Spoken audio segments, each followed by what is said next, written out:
기발한 생각입니다. 그리고 실제로 H1B가 추첨해서 안 될 수도 있고 H1B만 기다리다가 OPT 기간이 끝나버리면 다른 신분으로 변경이 아예 안 되니까 그렇게 하시는 분들도 있어요.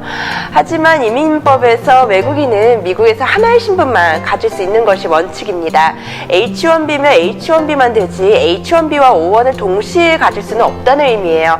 따라서 H1B, O1, E2에 대한 청원서를 동시에 접수하면 가장 나중에 승인된 청원서가 최종 신분이 되는 거죠. 예를 들면 O1이 먼저 승인되고 이후에 H1B가 추첨해서 선정되어 승인되었다면 이분의 최종 신분은 H1B가 됩니다. 물론 외국인이 여러 개의 신분을 한 번에 가질 수는 없지만 한 개의 신분을 여러 고용주에 대해 가질 수는 있어요. 이 부분을 오해하시면 안 돼요. 예를 들면 이미 H1B로 A라는 회사에서 파트타임으로 일하고 있고 B라는 회사에서 다른 파트타임 오퍼를 받아서 청원서를 접수하고 승인이 되었다면 A와 B 모두의 H1B 신분으로 일할 수 있습니다.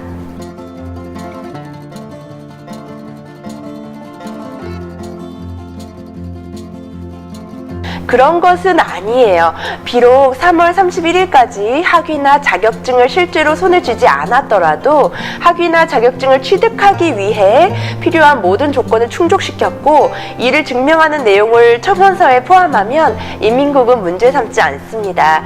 예를 들면 저희 고객 중에 소송 변호사가 한 분 계셨어요. 로스쿨도 졸업하고 변호사 시험도 통과했지만 절차상 5월에 선서식을 해야 정식 변호사 자격증이 나오는 상황이었거든요. 근데 접수는 4월 1일까지니까 엄격하게 말하면 변호사 자격증이 아직 없었던 거죠. 그런데 선서식은 정말 형식적인 거고 선서식에서 거절되는 경우는 없어요.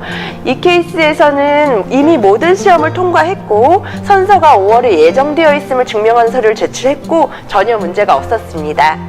가끔 H1B가 유효해지는 10월 1일까지 학력 조건을 충족하면 될 거라고 생각하는 분들이 실제로 있어요. 그게 아니라 H1B는 접수 시점에 H1B를 충족한 상태여야 합니다. 따라서 4월 1일 이후에 치러야 하는 졸업시험이 남아있고 결과에 따라 학위가 결정된다든지 H1B 청원서에 표기한 보직, 잡타이틀을 하기 위한 자격증 취득이 불분명하다면 접수 시점에 자격이 갖춰지지 않았음을 근거로 이민국은 거절할 수 있습니다.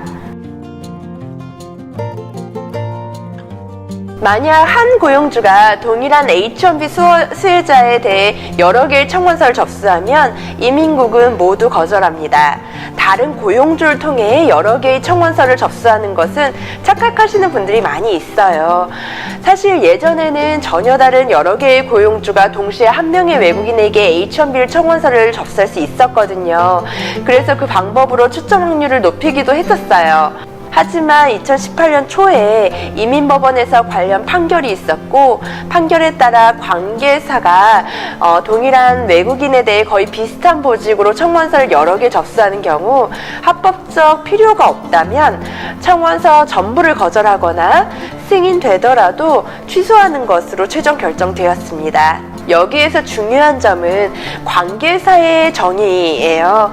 일반적으로 생각하는 계열사, 자회사 뿐만 아니라 소유권으로 연결되어 있지 않은 회사들도 포함한다고 되어 있거든요. 전혀 관계가 없는 회사들을 통해 H1B 청원서를 여러 개 접수한다는 게 안 된다는 의미는 아니에요. 단지 이런 경우에는 합법적 필요가 무엇인지를 답변할 준비를 하고 있어야 합니다.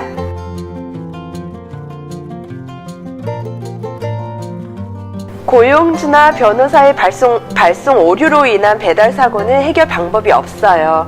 하지만 배달업체의 실수인 경우 고려할 수 있는 방법이 있습니다. 몇 년 전 H1B 청원서의 숫자가 급격히 늘어나면서 페덱스를 포함한 배달업체에서 사고가 발생해서 이민국이 서류를 받는 그 5일 안에 배달이 안 돼서 문제가 된 적이 있거든요. 그때 이민국은 배달업체에서 발급한 배달 지연, 배달 사고, 배달물 손상에 대한 증명서류를 요구했고 첫 번째 청원서를 취소하고 두 번째 청원서를 처리해달라는 요청이 포함된 편지를 고용주에게 요청했습니다. 배달업체에서 또 실수가 발생하면 이민국은 전례를 따를 가능성이 높습니다. 동일한 방식이 가능할 것으로 생각됩니다.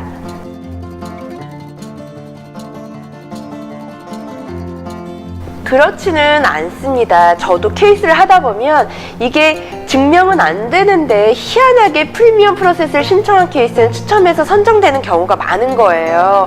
이민국은 세금이 아니라 접수비로 운영이 되는 기관이니까 프리미엄 프로세스 케이스는 케이스당 1,000불 이상씩 더 받을 수 있으니까 일부러 프리미엄 프로세스 케이스를 더 뽑는 거 아니냐, 그런 소문이 한동안 있었어요. 그래서 관련 단체에서 추첨 절차랑 과정을 공개하라고 요구했었는데 물론 이민국에서는 공개를 하지 않았어요. 그런데 요즘에는 이런 게 전혀 상관이 없어졌습니다. 예년을 보면 이민국은 접수 시기가 되면 프리미엄 프로세싱 신청 자체를 일시 중단하고 있거든요. 아마 올해에도 동일하게 프리미엄 프로세싱은 중단될 가능성이 매우 높습니다.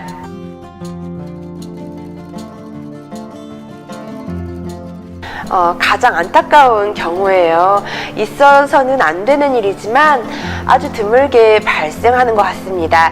예를 들어 체크를 모두 제대로 제출했는데 추첨해서 뽑힌 후 이민국에서 체크를 안 냈다고, 혹은 서명이 모두 되어 있는데 이민국에서 서명이 안 되었다고 거절하는 경우예요. 저희는 없었지만 이런 케이스들이 있었다는 리포트는 본 적이 있습니다. 이전 케이스들을 보면 이민국은 이미 정해진 청원서 숫자가 다 차서 처리가 되었기 때문에 실수를 인정하더라도 다시 처리를 해줄 수는 없다고 하거든요. 따라서 이런 일은 절대 있어서는 안 되겠습니다.